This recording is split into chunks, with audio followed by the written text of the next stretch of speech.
Ndebe anyị bịakwanụ nụrụ ife na-eme n'Ọgbaru na Relief Market. Amakwa na Gọvanọ Chukwuma Soludo nwa Mgbafọ na nwekwara idea ife na-eme ebe ahụ ka esi anapụ ndị mmadụ chọpụ fa wee na-eleri n'anya ọcha n'efife na-abụ na-agwafa na onweghị ife na-eme na mbe ahịa efe na mbe fesifa apịa tuo ya taa gịkwanụ Gọvanọ Chukwuma Soludo ka o jefụkwa ka ndị o nyere ọrụ si ezukosi oshi chọpụ ndị mmadụ wee na-akọwa na-enwere ndị gogasị chọpụ na Relief Market anụnwa 2010 2011 na fajikwa na akwụkwọ chọpụ anụnwa n'aka onye ka e nyere onye a na-akpọ Ndubuisi Ochiọgụ ka o bụrụ onye isi ndị ụlọ afịa anụnwa. Ndubuisi wee gwafa na ya akụtunye bụ shọpụ ọdụkọrụ 10 ka alụgharịa ya lụta ya 20 something na alụcha ya wụwa ya dekin na ya enyechi ya kwafa chọpụ fa n'ọkwa ife kwekọrịta onye ka Ndubuisi kụturu chọpụ wee lụgharịchaa chọpụ lụta 20 something wee nọrọ n'ihu ndị nwe chọpụ na-elekpọsị chọpụ fa nke bụ na ụfọdụ ndị bụzi landlord na landlady na fa adakwa na stroke duto na Ndubuisi lelụ chọpụ fa ọ chọghị inyechi ya fa chọpụ fa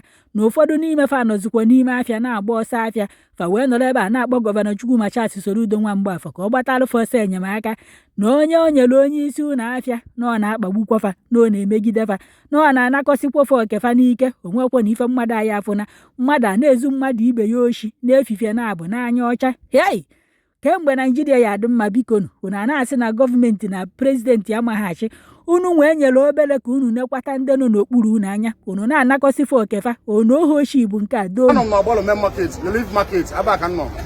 Ụmụnna anyị niile na-aba nwere ihe ha complain mụ ọ bụ ife mgbawa obi ka ọ bụ ife somebody mere fe onye ahụ ji because of political power gọvanọ nyere ya wele napụfa shop fa n'ike fa doze stranded for years now.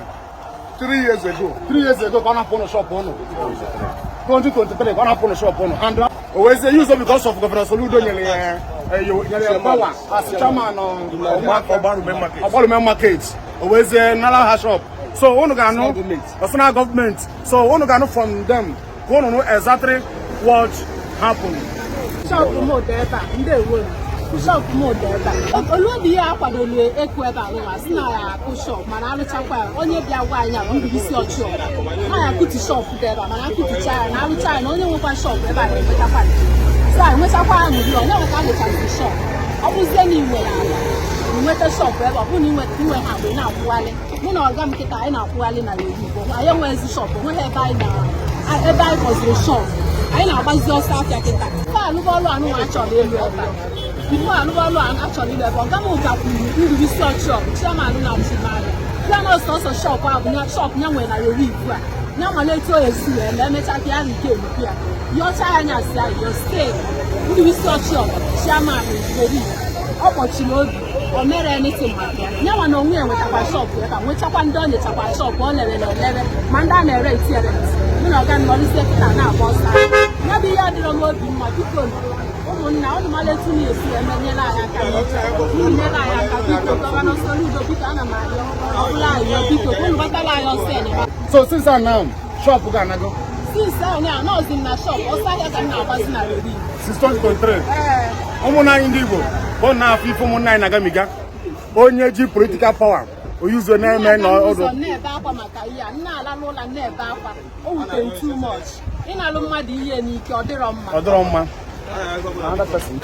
Good afternoon everybody. You come here and afam bụ Emeka Mama from Ebube state Ibeze North local government. Ihe bụ m wee bịa ebe ahụ bụ ịyọ ndị niile na n'okwu ahụ na-ekwu na shọpụ debe anụwa ndị ahụ nufuru asịrị enwere m shọpụ n'ime 4 m goro ego kpuchi ego and ka m si wee egoro m by ịnara mmadụ ya n'ike na-egoro m n'aka ndị nwebiri enwe and the shop in the Mexico since 1994 m wee go ye na 2002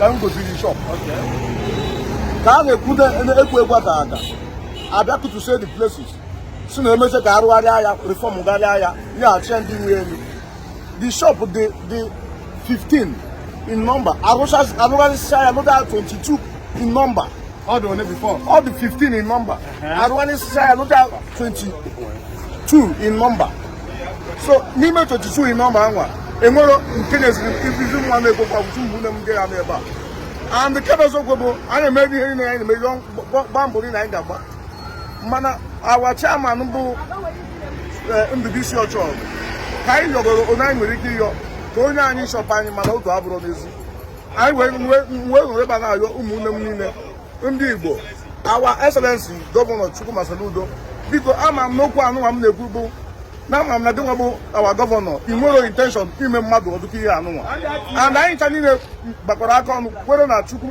zaa ekpele na ọgụnwa ka anyị so n'azụ chelu 8 years anyị wee na-ayọ gị biko our able gọvanọ biko ka ịgbata ya ọsọ enyemaka na ya bụ ije n'ije anụnwa fego onye ọbụla n'ime anyị alụ ụfọdụ n'ime anyị ihe a dị involve anọ nwere ebe a bikos ụfọdụ ha n'ime ha dago stove ụfọdụ nọ na ọkụ ọya and shop anyị nọ na-abụrụ shop anyị chọrọ ikilem ekilem na anyị jide akwụkwọ and document ihe niile anyị ji wee nwere the shop and nke bụ eziokwu anyị biri na akwụkwọ niile na-akwụ strategy fee everything dị intact our paper zuru ezu ka akwụkwọ so ezu akwa shop so ezu biko nụ nọọ anyị yọ ka anyị na ya anaghị anyị na ya ọ bụ biko ndị niile nụrụ okwu anụnwa our able gọvanọ biko ka ịgbata ya ọsọ enyemaka na ya bụ ije dije anụnwa onye ndị isi mmadụ nke bụ eziokwu na direct dịzikwa na anyị etita anyị nwaanyị bụdị nwe the shop na anyị kwukarịa adefo maọbụ ebe anyị nwe n'otu n'ọkwa biko ndị niile nna n'okwu anụnwa biko kwuru tinye ọnụ ya ma nyere anyị aka na ọnọdụ a ọnọdụ anụnwa anyị nwa best thing to do daalụnụ biko ụmụnne m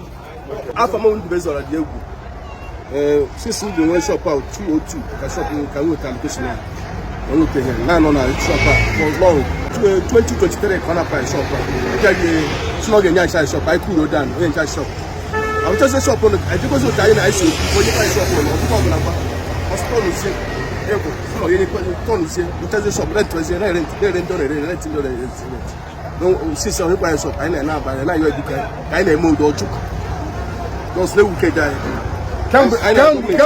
kemgbe igo dị shop ya na-emezi location 2002 ka gụnwa na onwego gotere shop onwego ị na-akwụ ụgwọ na ntị sọ ọgụ nwe ya enwe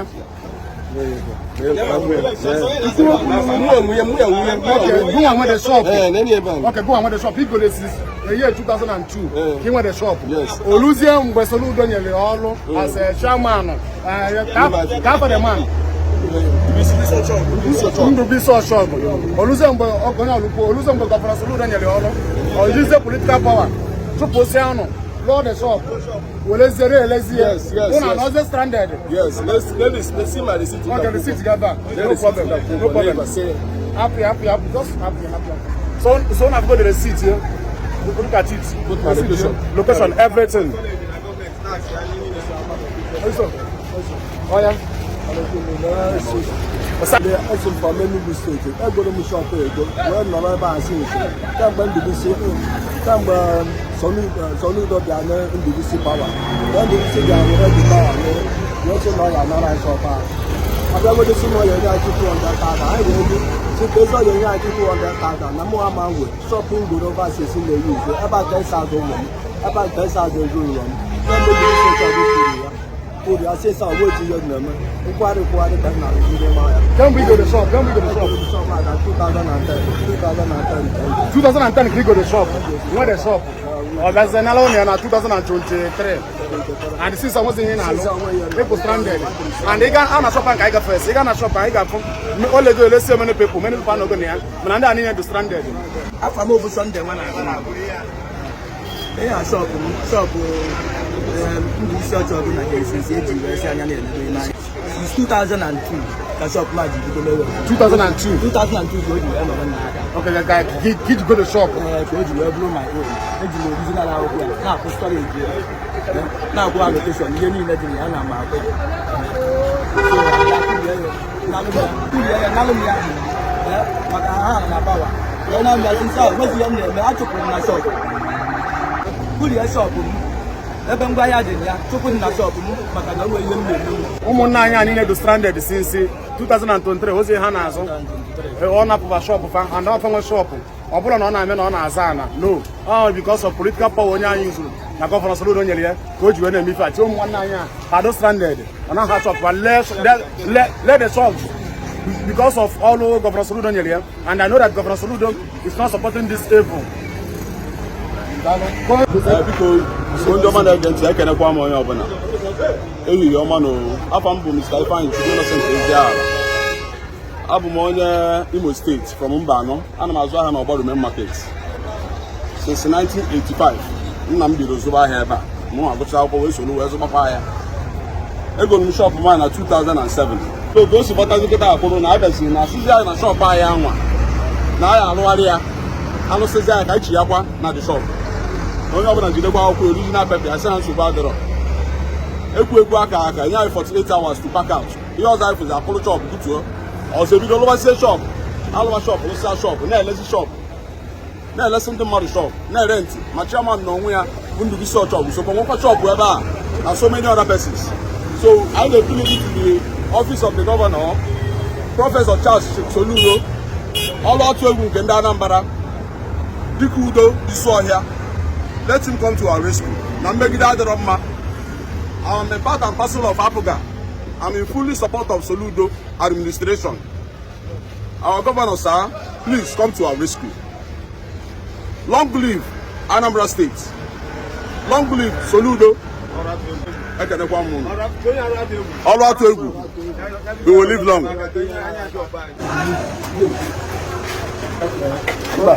Why should we say the shop right now?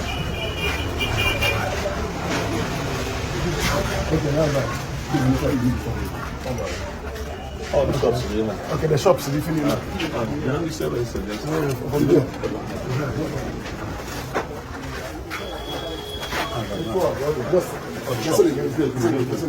This is the shops. Now the shops.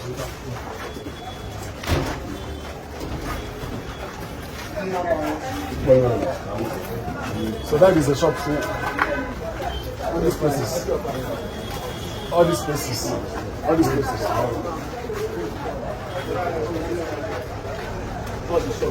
All these places. All the shops. So many people. One and honey now. All these places.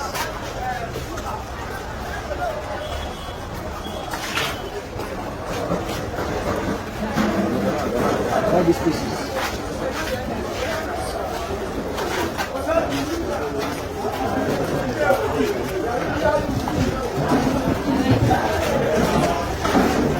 So all shop I have here. This one for live here. The shop. This shop. How is the shop? That is the shop I. Shop I follow. I now go to government since 1994. Shop I will be taking. You be sa kuto shop I will be taking. Shop with the 16 shop. Let's say shop. Look at 22. Now let's shop 10 million, 12 million.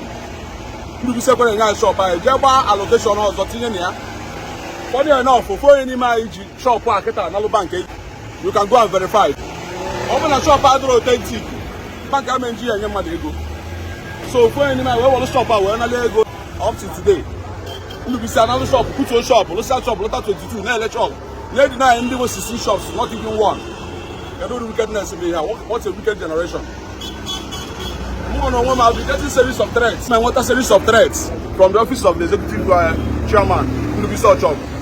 I have been going to matter that office of the PPRO Anambra State in the name of Tochukwu Kenga.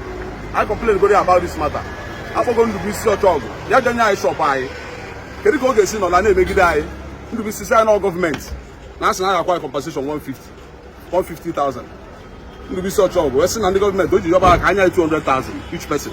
Now they with 200,000 naira. I send the account number. I tell you. What is the shop? I this system.